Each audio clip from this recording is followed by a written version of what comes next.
শুভেচ্ছা বিনিময় করছে। প্রাথমিক বিদ্যালয় ওয়ার্ল্ড কাপ ফুটবল টুর্নামেন্ট বালক এবং বালিকা 2026-এর চূড়ান্ত পর্বের প্রতিযোগিতা আমার ডান পাশে আছে সিংজুর ইউনিয়নের প্রতিনিধিত্ব করছে দেবীতে ঘড়ি সরকারি প্রাথমিক বিদ্যালয় এবং বাম পাশে আছে নালী ইউনিয়নের প্রতিনিধিত্ব করছে উভাজানি সরকারি প্রাথমিক বিদ্যালয়।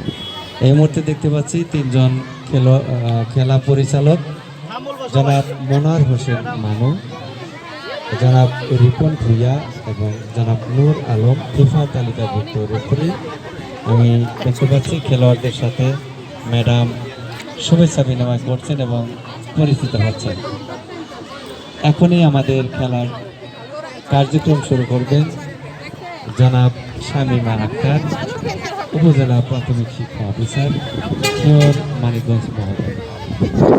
আমরা দেখতে পাচ্ছি চমৎকার একটি রৌদ্রোজ্জ্বল বিকেল, সুন্দর আবহাওয়া। সকালে বৃষ্টি ছিল, বৃষ্টি পরবর্তী এই ঠান্ডা আবহাওয়া খেলার জন্য খুবই উপযোগী একটি পরিবেশ।